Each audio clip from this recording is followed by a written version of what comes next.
नमस्कार दोस्तों, हर रोज़ की तरह आज भी आपके सामने हाजिर हूँ दिल्ली से छपने वाले 12-13 अखबारों के इस बंडल के साथ। किस अखबार में क्या छपा क्या छिपा ये आपको बताता हूँ, और इन खबरों के पीछे की कोई जानकारी, किसी खबर के बारे में कोई विश्लेषण, या मेरे पास अगर अतिरिक्त जानकारी या रिसर्च के ज़रिए अगर मुझे कुछ पता होता है वो भी आपसे शेयर करता हूँ।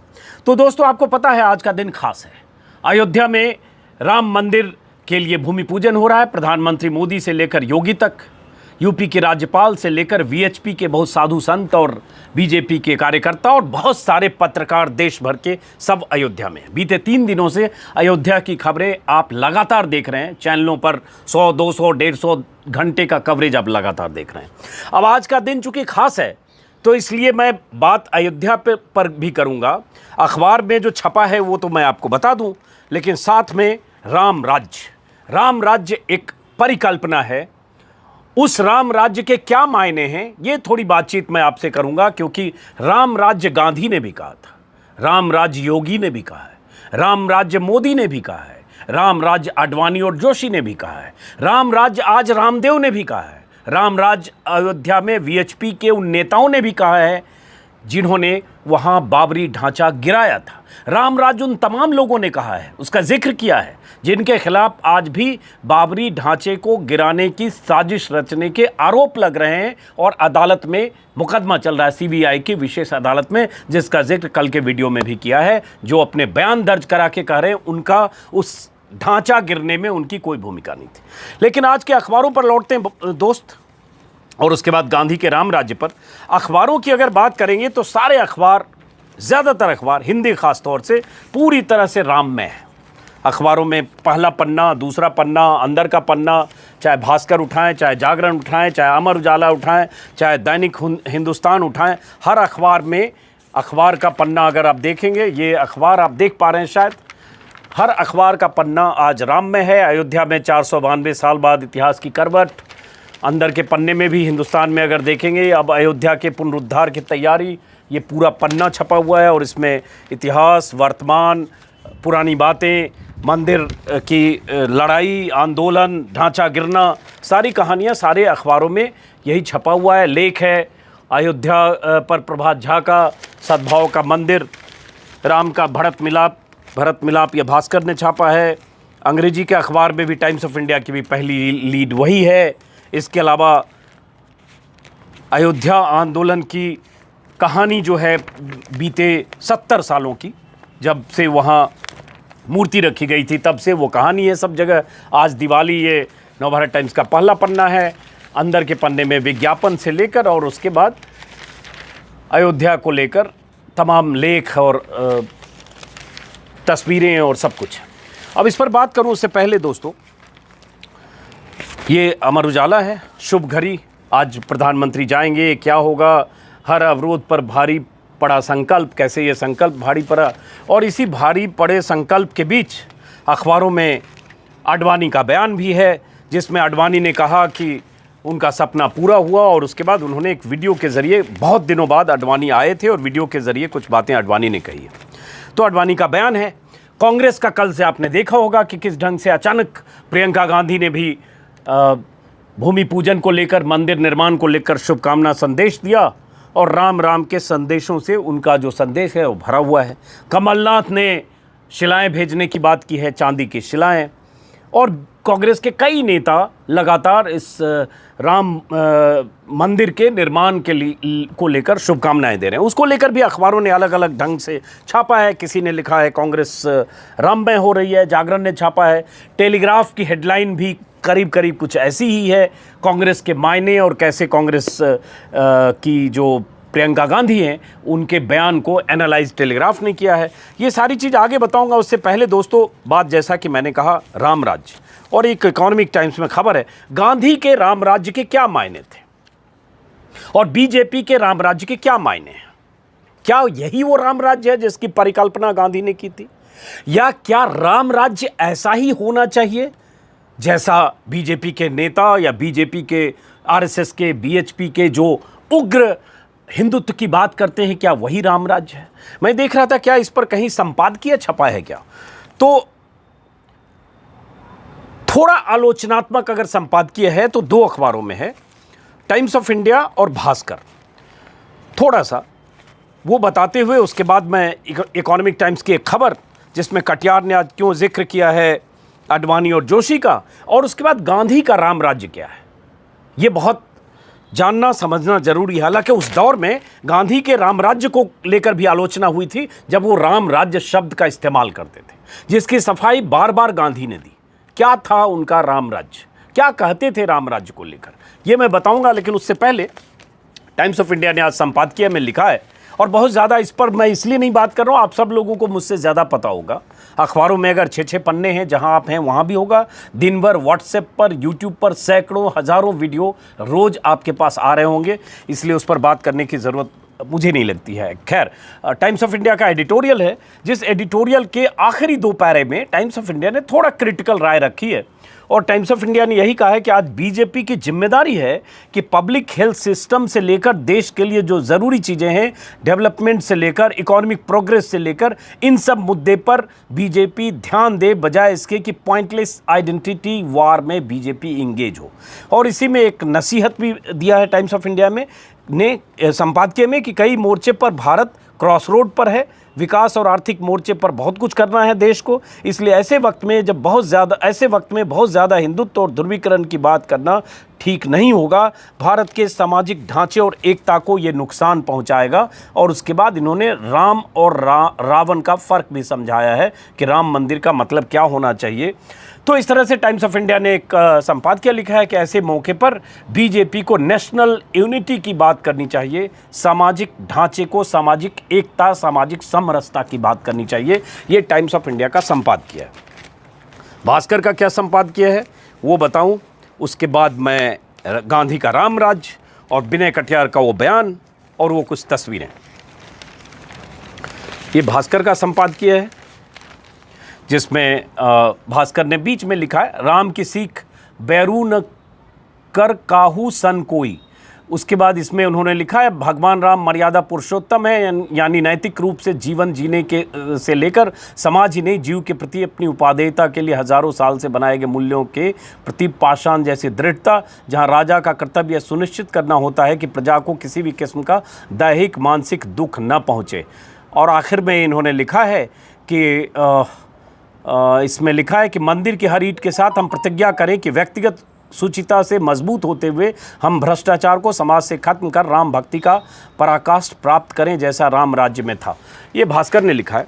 खबरों को बताने से पहले दोस्त, और गांधी के राम राज्य पर आने से पहले, इकोनॉमिक टाइम्स में खबर है, और इस तरह की बात का जिक्र मैंने कल भी किया था, कल के वीडियो में, कि कैसे वो लोग जिन्होंने ढांचा को ढहाया या ढहाते समय वहाँ मौजूद थे, या ढहाने की जो साजिश हुई, बाद में भले इनकार किया, लेकिन पूरी पूर्व पीठिका कैसे बनी थी, क्योंकि 2 से 2.5 लाख लोग अयोध्या में उस दिन मौजूद थे, और उन सब के खिलाफ मुकदमा चल रहा है और कोर्ट में खुद को निर्दोष कर रहे हैं, वो मैं कल कह चुका।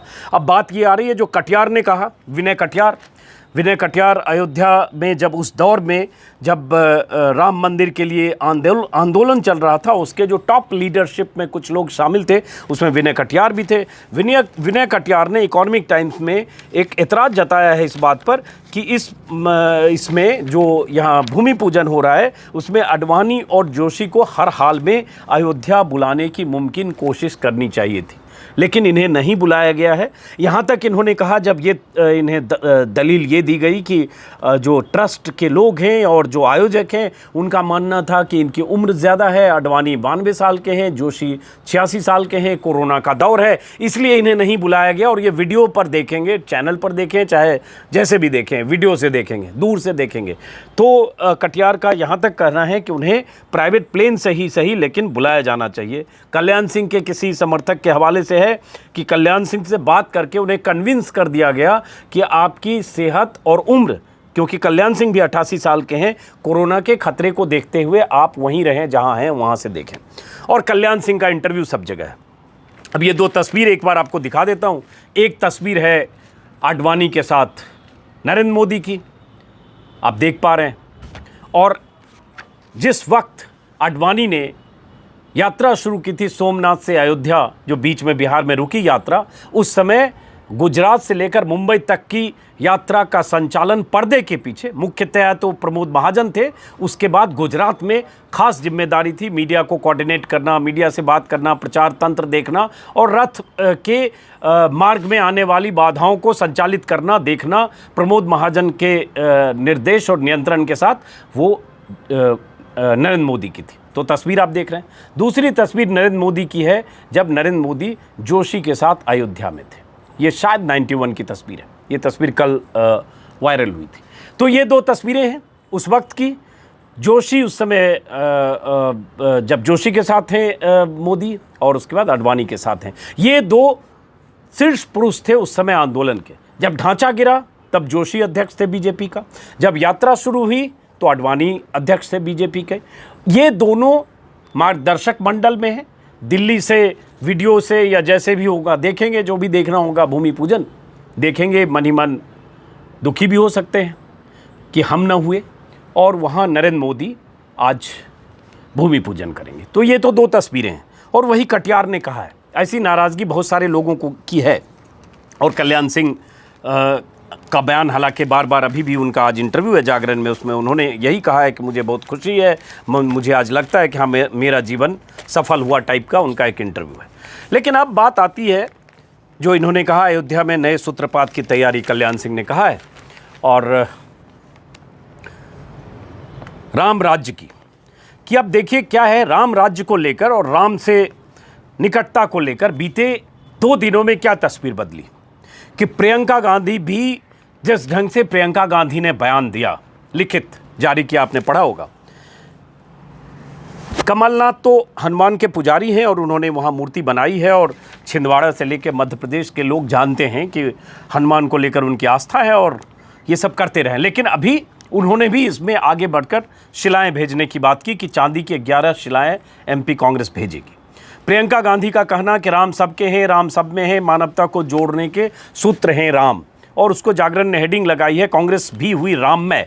प्रियंका ने राम मंदिर को बताया एकता का पर्याय, और ये उन्होंने अपनी नसीहत भी दी है, राम के प्रति भक्ति भी दिखाई है। कहीं न कहीं ये कहने की कोशिश की है कि मंदिर तो हम भी बनवाना चाहते थे, मतलब कांग्रेस भी मंदिर की हिमायती रही है। तो ये जो एक लगता है कि मंदिर विरोधी छवि कांग्रेस की पेश की गई, उससे निकलने की कोशिश प्रियंका ने की है। हालांकि बहुत आसान नहीं है, बीजेपी इस मुद्दे को लेकर बहुत आगे जा चुकी है, तो कांग्रेस की स्थिति इस मामले में मायामिलीन राम जैसी है। खैर, राम राज्य लाने का जिम्मा किसी एक पर नहीं, चिराग पासवान ने भी बोला है। उन्होंने शबरी से तुलना की है कि शबरी के जूठे बेर राम ने खाए थे, उसी शबरी के वंशज हैं हम। तो उन्होंने भी बात की, राम ने समाज के हर जाति धर्म में समानता की बात की, इसलिए हम भी राम राज्य लाने के पक्षधर हैं। राम राज्य लाने के लिए उसी भावना के साथ पूरे समाज को काम करना होगा। राम राज्य की बात, अभी मैं सुबह एक बयान देख रहा था, स्वामी रामदेव ने भी कहा है कि अब राम राज्य आएगा। तो ये सब जगह राम राज्य हो रहा है, तो क्या वाकई राम राज्य मंदिर से आएगा क्या?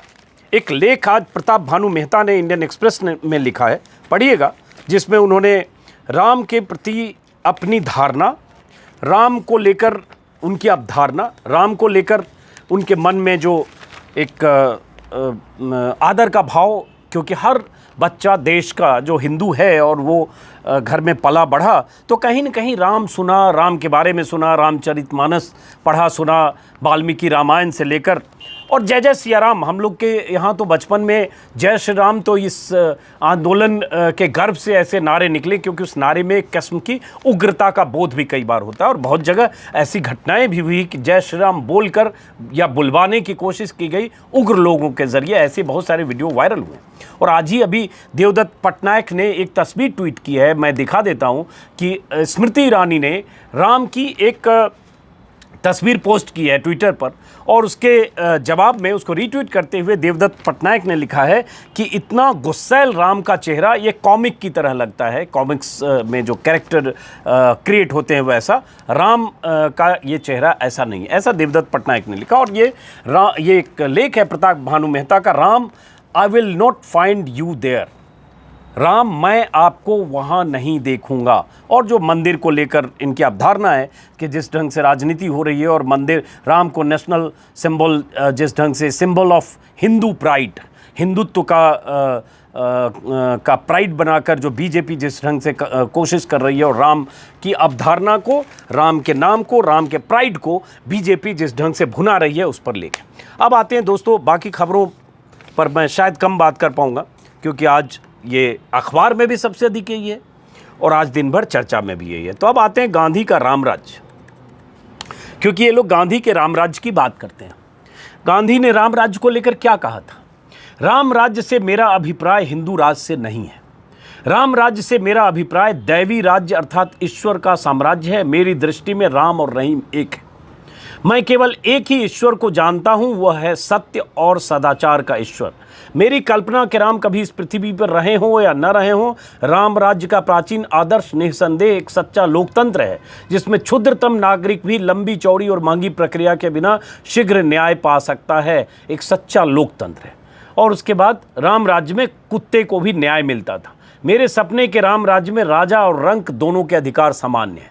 ये उन्होंने यंग इंडिया में लिखा था 1929 में, उसका हिस्सा मैं पढ़ रहा हूँ। और एक उन्होंने 1934 का लेख है, उसका हिस्सा है। और उसके बाद इन्होंने लिखा है कि मेरे मित्रों ने बार बार चुनौती दी कि स्वाधीनता को परिभाषित करूं। मैं फिर कहता हूं, मेरे सपनों की स्वाधीनता का अर्थ है राम राज्य अर्थात पृथ्वी पर ईश्वर के साम्राज्य की स्थापना।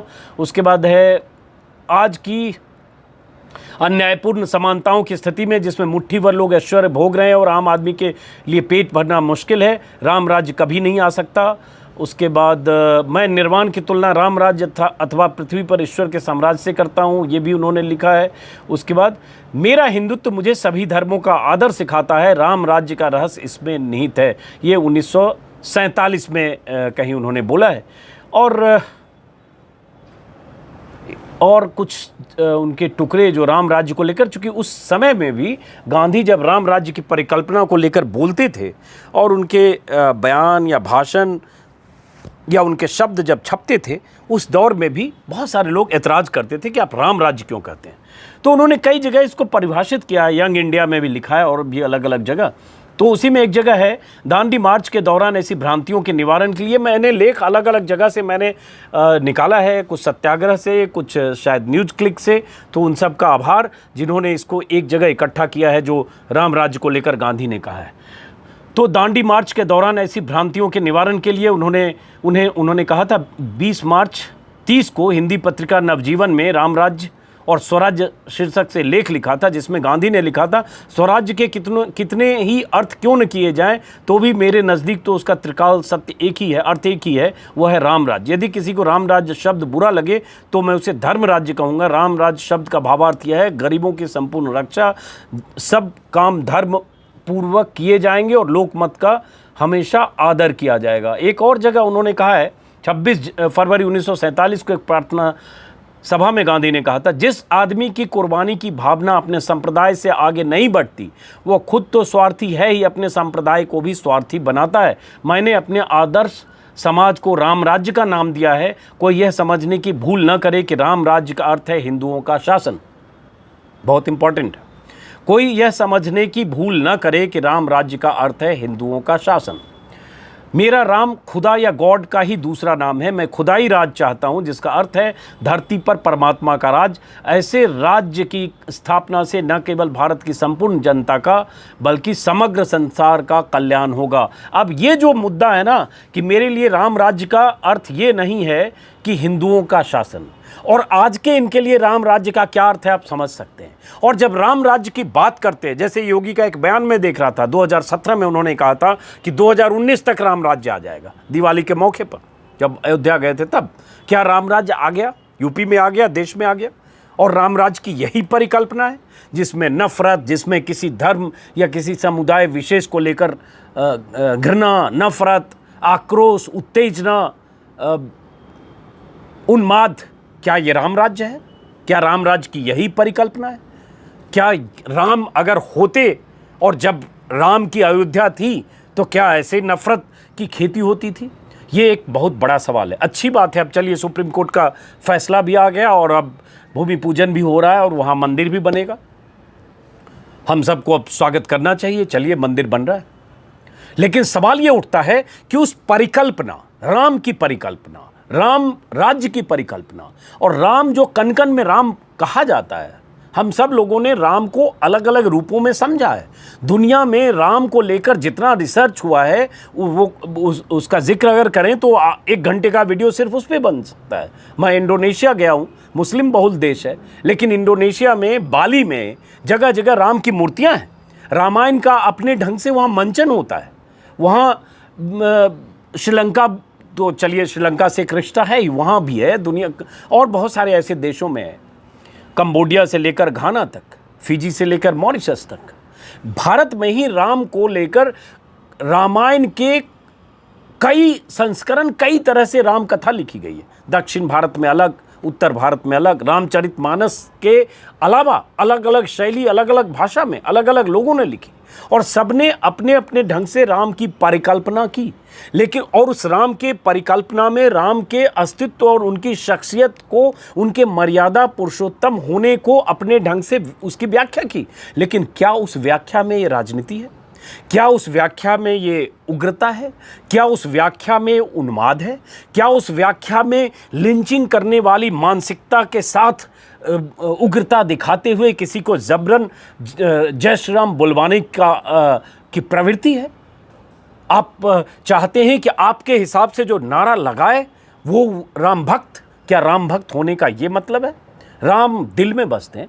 आप अगर भगवान के को मानते हैं, आप राम भक्त हैं, आप भगवान भक्त हैं, आप किसी भी धर्म में आप आस्था रखते हैं, सबका सम्मान होना चाहिए। सबके धर्म के आयाम, उसकी आस्था, उसकी निजता, उसका सम्मान जब तक नहीं करेंगे तब तक राम राज्य की परिकल्पना की बात बेमानी है। और राम, एक बात से मैं सिर्फ सहमत होता हूं, जो उमा भारती ने कहा कि राम किसी एक के नहीं है, और बीजेपी भी ये न समझे, जिस भी ढंग से कहा, उमा भारती से 1000 असहमतियां हैं।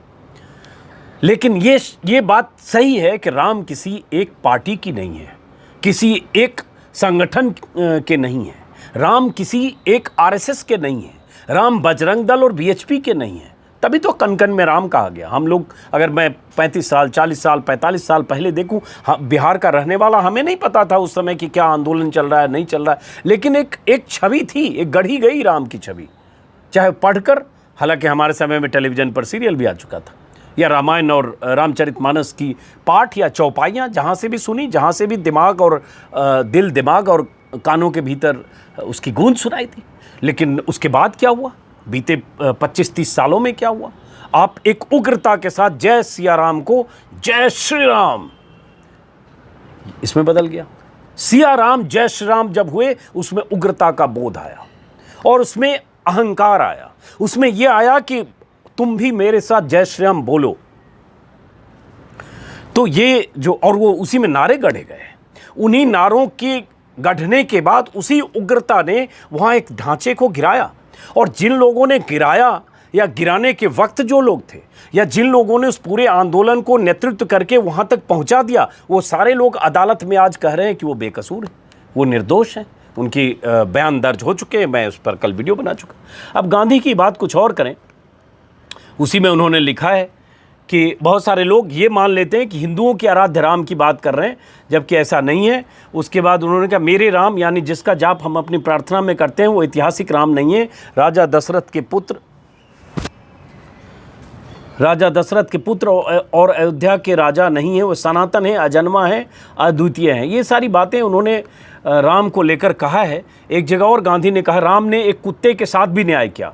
राम ने सत्य के लिए अपना राजपाट छोड़कर वन गमन किया, जो कि दुनिया के राजाओं के लिए मर्यादा का पाठ है। उन्होंने एक पत्नी व्रत का पालन करते हुए दर्शाया कि राजवंश से संबद्ध होने के बावजूद कोई गृहस्थ व्यक्ति पूर्ण आत्मसंयम का पालन कर सकता है। राम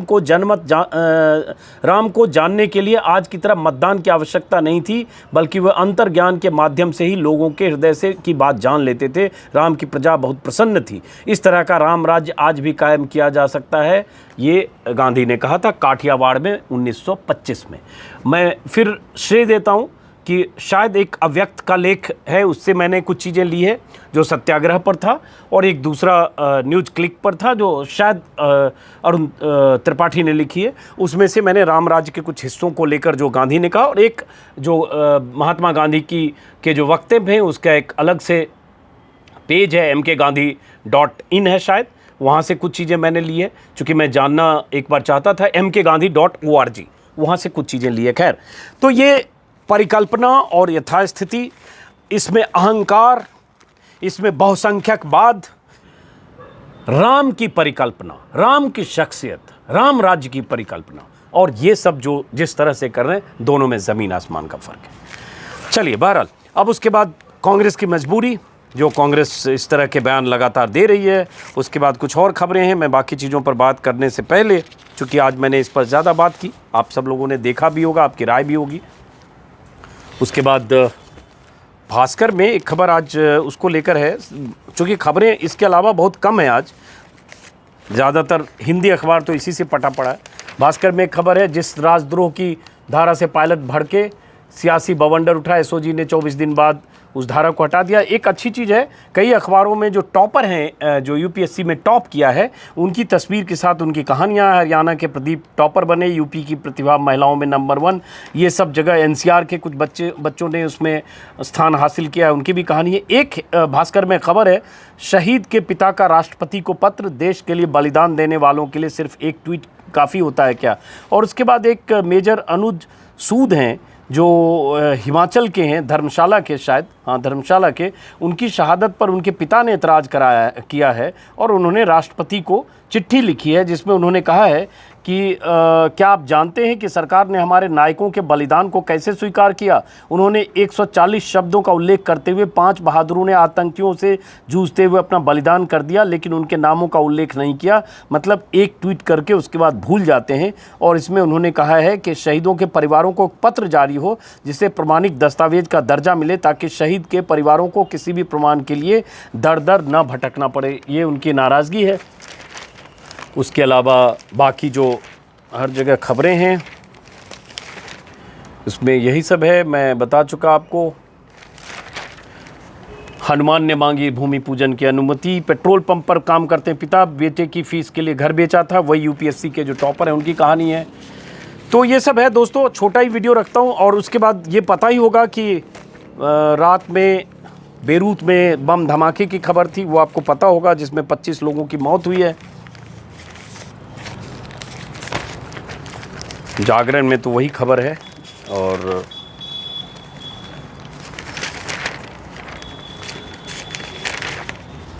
चूँकि सब जगह आज राम राम राम है, जिसके बारे में मैं अपनी बात कर चुका और कुछ तलाशने की कोशिश भी की, तो मुझे कुछ ऐसी खबर दिखी नहीं कि जिस पर विस्तार से कुछ अलग से बात की जाए। और गर्मी से पसीना भी चल रहा है हमेशा की तरह। तो दोस्तों, मैं इस वीडियो को एक बात, जो आज आप ये बात कर रहे हैं, एक तरफ राम राज्य और इसकी, दूसरी तरफ ये बयान है, जिसमें 3 बयान हैं, जिसमें रामदेव ने कहा है काशी और मथुरा का भी सपना पूरा होगा, ये नवभारत टाइम्स ने छापा है। और उसके बाद बीच में प्रियंका का है राम सब में है, और आडवाणी का बयान है कुछ सपने पूरा होने में लंबा वक्त लेते हैं। और आज ये कहना कि काशी और मथुरा का सपना पूरा होगा, और इस तरह के बयान, ये भी एक किस्म की उत्तेजना फैलाने वाला बयान है। एक तरफ कहाँ आप राम राज्य की बात करते हैं, कहाँ राम की बात करते हैं, और कहाँ ऐसे मौके पर इस तरह के फिर से उत्तेजना वाले वैसे ही बयान देते हैं जैसे काशी मथुरा बाकी है वाला। ये तो झांकी है, काशी मथुरा बाकी है, वो उत्तेजक बयान जो हमने 20 साल पहले, 30 साल पहले हज़ारों बार सुने हैं, जिसकी गूंज कैसेट और भाषणों में सुनाई देती थी। तो इस वीडियो को दोस्त यहीं ख़त्म करते हैं। दोस्तों, फिर मुलाकात होगी जब कुछ और खबरें होगी, और कल मिलते हैं। आज दिन भर राममय है, channel, social media, digital platform, हर जगह अयोध्या। मैं भी देखता हूँ, आप भी देखिए, ज़रा समझते हैं क्या हो रहा है, और क्या इस तरह से सिर्फ भूमि पूजन करने से, या राम की भव्य मूर्ति स्थापित करने से, या भव्य राम मंदिर बनने से। मैं भी जाऊँगा, मैं गया हूँ अयोध्या, मैं तो श्रीलंका में नुआरेलिया भी गया हूँ, जहाँ से कहा जाता है कि अशोक वाटिका है जहाँ, और मेरी तस्वीरें वहाँ, मैं नुआरेलिया में मैंने उस जगह तस्वीर खिंचवाई है जहाँ कहा जाता है कि वहाँ रावण ने सीता को कैद करके रखा था। बहुत सारे लोग वहाँ जाते हैं छिटपुट, साउथ इंडिया के, दक्षिण भारत के लोग ज़्यादा जाते हैं। 2 साल पहले मैं श्रीलंका गया था, कोलंबो से मुझे लगता है 5-6 घंटे की दूरी पर है। तो ये आस्था हमारे दिल में हो सकती है, आपके दिल में हो सकती है। हर धर्म के लोग अपने अपने आराध्य के प्रति आस्थावान हो सकते हैं, लेकिन आस्था का मतलब ये नहीं है कि अपनी आस्था की हिफाजत करें और उस आस्था की आड़ में इतने उग्र हो जाएं कि दूसरे की आस्था पर, दूसरे धर्म पर, दूसरे समुदाय पर चोट करें, उन्हें नीचा दिखाएं और इस तरह की नारेबाजी करें जिससे समाज में एक खाई चौड़ी हो। मेरा सिर्फ इतना कहना है। और दूसरी चीज़ कि राम राज्य, इसको पढ़ने की ज़रूरत है उन तमाम लोगों को, राजनेताओं को, जो बार बार राम राज्य का जिक्र करते हैं। राम राज्य, चुनाव लड़ते हैं, आप इस तरह के भाषण देते हैं, गोली मारो सालों को जो कहते हैं वो भी उसी राम राज्य वाली पार्टी के हैं।